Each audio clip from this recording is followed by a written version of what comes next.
tell the people your name, of course. Okay, so I go by W3 TV family. That And okay. can you tell the people where you from? W3 TV family. I'm from Florida. This is where I do my thing at. So I'm a dad advocate, just like who's the deadbeat over here, trying to help out all the dads going through family court situations.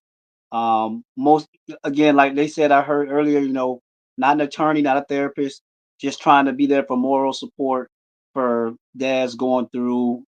Because I know that it's a lot to navigate the family court system, especially when we have everything against us. So, having been through it 3 times, I'm more than happy to help and be a part of helping other guys who need help navigating through that system so they can get back in their kids' lives or get more time or just whatever they need to get to where they got to get to.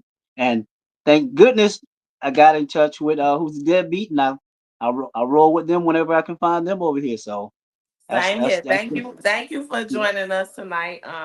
We just definitely. real brief, just because you do have the background and you have a lot of knowledge, and even us doing what we do, advocating for fathers and giving some good gems. This probably won't be your first time, but we just needed to go ahead and break the barrier because we have spoken to a lot of people who have talked about just some things in the court system that we know you have went through. If you want to be transparent and share, you can. If not, that's fair. So we just wanted to touch on the lifetime protection order. Um, if you wanted to just give kind of just details on how it can happen and what the effects that it can have. Okay, so yeah, so what they're talking about is out of my 5 kids, I have a lifetime protection order on one kid and one of my children. And if I'm being honest, that out of everything that had to do with court, that's the one part of court that I never, and most people never understood how it got to that point. That was the very first court situation I had was with that one particular child, and I just like I heard the gentleman up here a minute ago saying, I had no clue what I was doing. I had no clue how to navigate what was supposed to be done, and to be honest, I think with that whole situation, I pretty much got railroaded into a situation where um they I was at their will. They did what they wanted to do, and once it got done, I didn't know how to get back out of it right away. Now that was my middle child. I had already had 2 daughters, and I was already taking care of my 2 daughters. So I I'll say this much as far as that goes. That was definitely a blessing in the whole thing for me because I had 2 other kids that I was taking care of. I I didn't I wasn't able to devote the time that I wanted to try to fight that situation because I wasn't making a lot of money back then, and I was trying to take care of my 2 daughters solely by myself. So it was a hassle. It was a hassle at that. But I mean, long story short on that one, because like I said, I really can't tell you how it got to be that because most people I've talked to have never heard of a lifetime order. I still haven't heard of anybody else with a lifetime order. Except for I heard you guys. I saw an interview you guys did with a lady from Florida yesterday, I think it was, and she said one of the mom had a lifetime order, but And I don't know also, not how. to cut you off, but here in Texas, while we were fighting for custody, there was a judge. We went. If anybody that knows a little bit about our story, in the midst of have already established a court order for 50-50 custody, there were some abuse allegations, and so we went back to get a temporary order. And during this time, our attorney had mentioned about a judge in the family court system here in Texas that was basically giving lifetime orders out like they were candy. At the Right. time, we had never heard of an order protection that could be that for a lifetime, right? Like at that, like how do you get that, right? And Right. Right. so, we heard it and didn't hear it because all we were concerned about was just getting our temporary order for the injunction of what we needed at the time for fighting custody, right? So fast forward, the judge that didn't give us the order in our favor for the kids at the time was, in office and on the bench at the same time as this other judge. And it was a new time, to re-elect new judges, and thank God they both were elected out of office, Gotcha. right? And Yep. so now she's under investigation for giving out these lifetime order protections like candy. And so they're investigating her because she was being biased and unfair, and just a lot going on. Yeah. Fast forward, and so we couldn't believe it because we remember our attorney mentioning this woman, on the bench doing this, and now how many lives has she's affected? How many people has she ruined by doing this? I think one guy said that. What did he say back? That he went to try to serve the Yes. the mother of his kids And with an got order to modify their current court order, yes. and he was hit with a lifetime Lifetime. order of protection. He's already fighting her in court, and then she slaps him with this. And so a lot of fishiness and connections being made. But again, you said you had never heard of it. We had never heard of it either. And I know that a lot we actually fought and was in a system and never heard of it. So imagine the people who don't even have a clue about half the stuff that we talk about: parental alienation, child custody, child support, all these different things. Of course, they would never hear of a lifetime order of protection. So, Correct. um, I don't know if you want to get into how that happened, because I did want to touch on like the silver bullet aspect of it as well. Okay. So, Not to be too personal, if if it's not an area that you don't want to well, give too many I'll say details. it in general, right? I'll say that part in general. So yeah, that was a part of the silver bullet tactic. So for the people who don't know what the silver bullet tactic is, if you haven't talked about it already, it's when one party accuses the other party of what usually is abuse. And once you accuse them, and in Florida, I'm saying usually because in Florida, abuse can be different things. It doesn't have to be physical. It could be verbal, whatever kind of abuse it is. Once you're accused of it, and the court finds a liability, because all it takes is, I remember this very clearly. All they have to do is go to court. They file something by themselves. You don't have to be there. They're saying that, hey, Like this ex person. parte Right, something. like this person, right? This person, I feel threatened, and all the court does, they have a judge.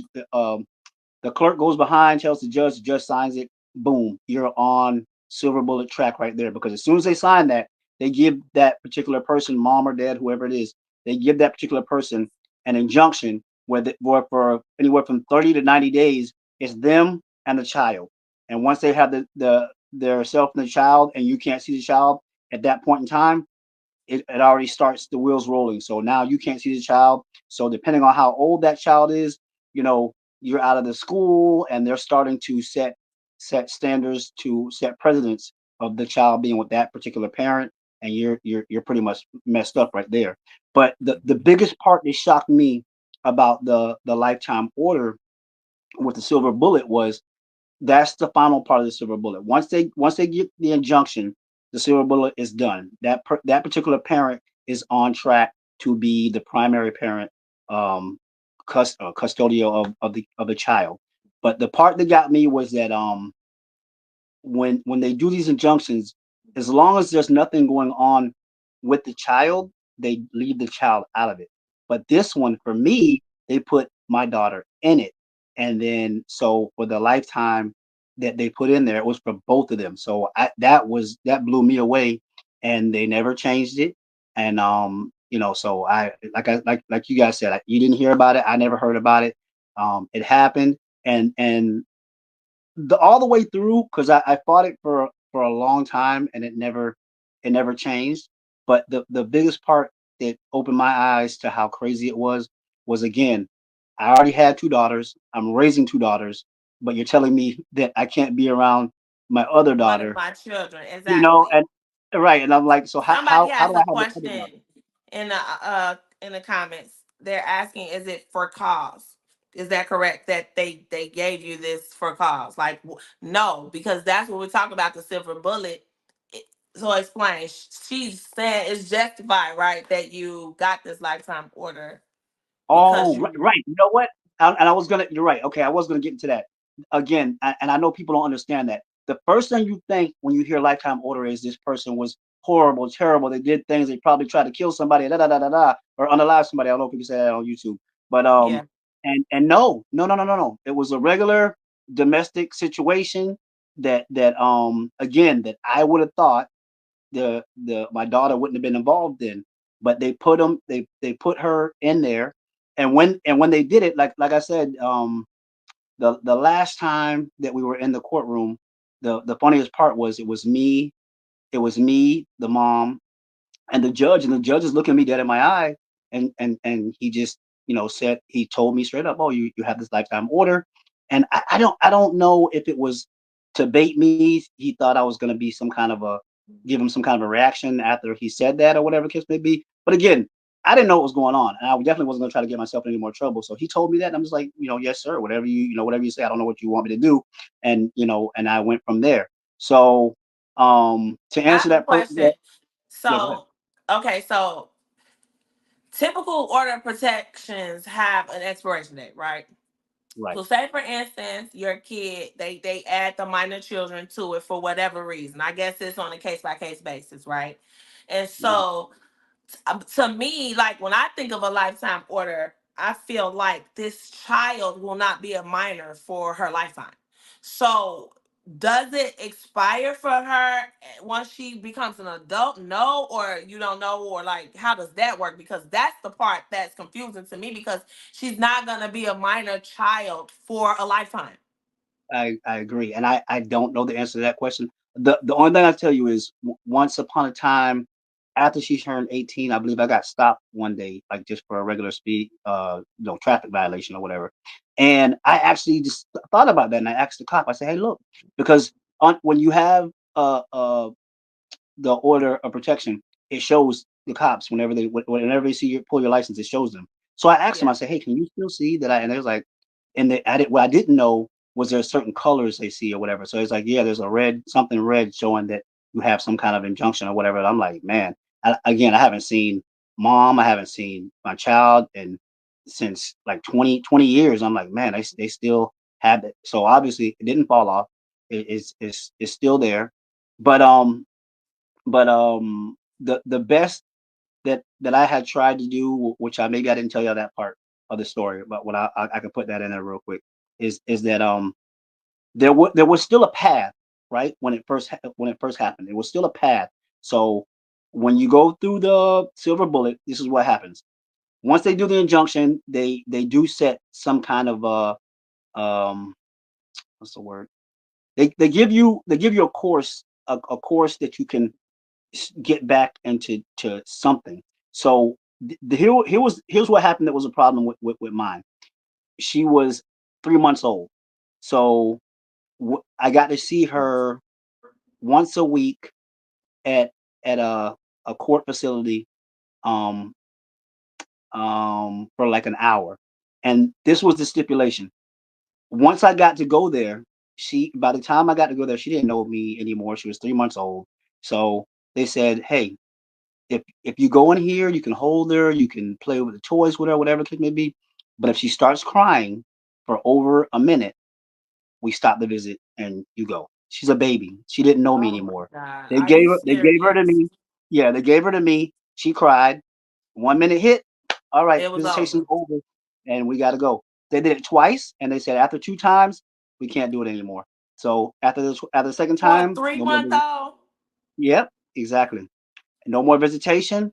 And then so then the only other thing I could do was when again, when you get hit with that injunction, you have to do um classes, all that stuff, which I already did before because it was part of um parenting classes, stuff like that you have to do in Florida anyway.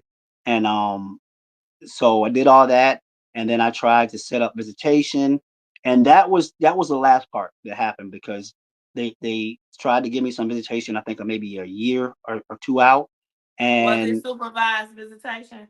right, there was supervised visitation, and let me tell for whoever's listening how that works and how that works against you. Whether you have kids or you don't have kids, let's just if you have a life, if you have a job, if you have whatever, in Florida anyway, you can opt to use the government as supervised, or you can use your own family members. She chose to use her own family members.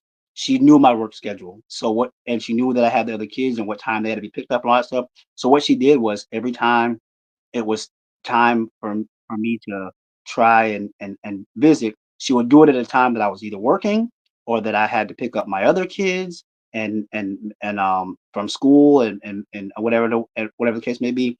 And one again, same thing. Once you're late for it, then it goes against you, and they look down on you for that. So it was just a big Them mess. that And let me not to huh? cut you off. Them daddy girls, she got a couple of questions for you, and I I can't don't see the know if question.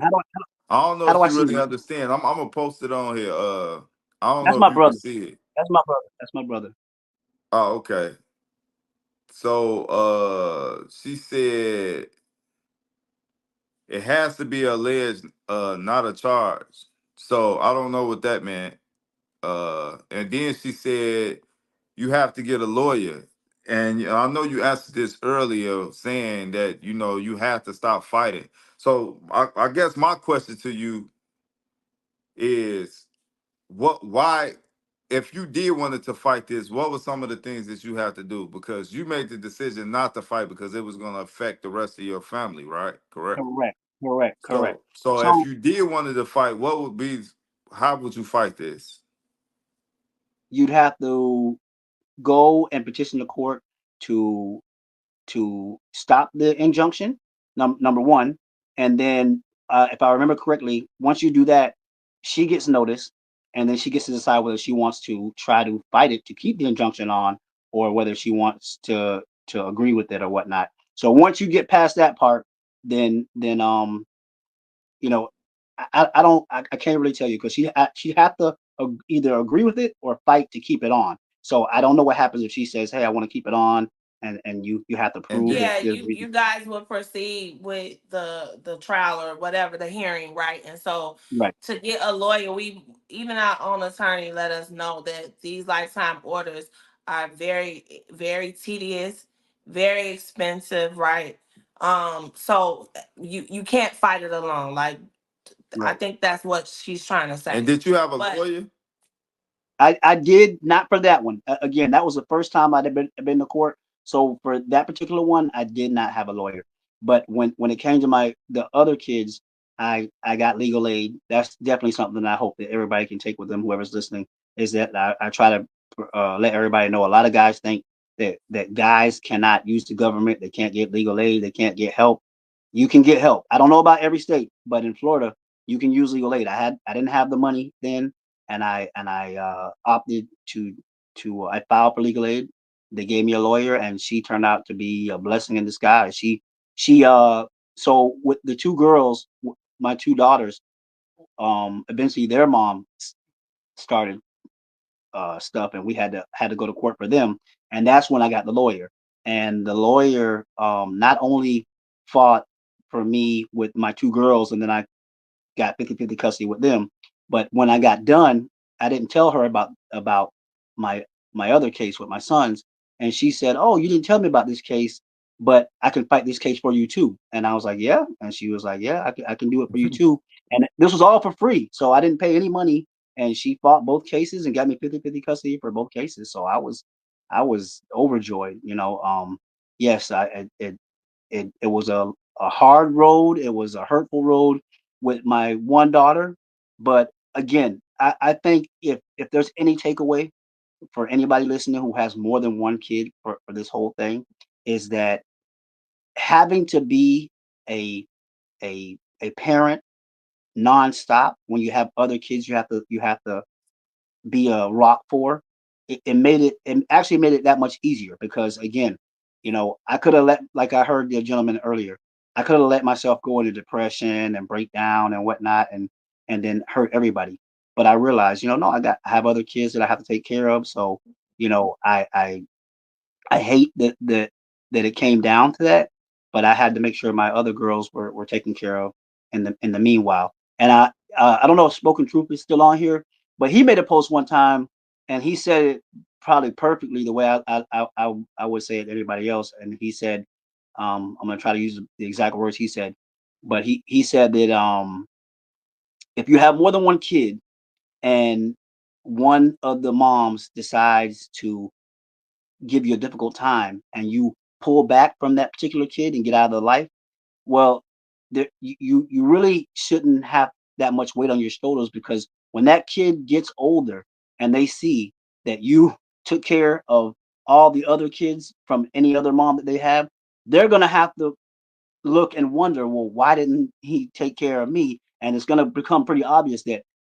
your mom was the one that was stopping him, because everybody else he had no problem taking care of, and he did what he could do to take care of them. So there's got to be a reason that he wasn't able to take care of you. So if I ever do get a chance to run back into my daughter, then that's what I hope she would understand, that you know she has sisters and brothers, and I never stopped taking care of them. And had it been a situation where I could take care of her, then she would have been right here with the rest of us. But it didn't work out that It way. didn't work out that way. Well, before we let you go, I just want to say, what would you have to say to the people that will mainly mostly be women, right?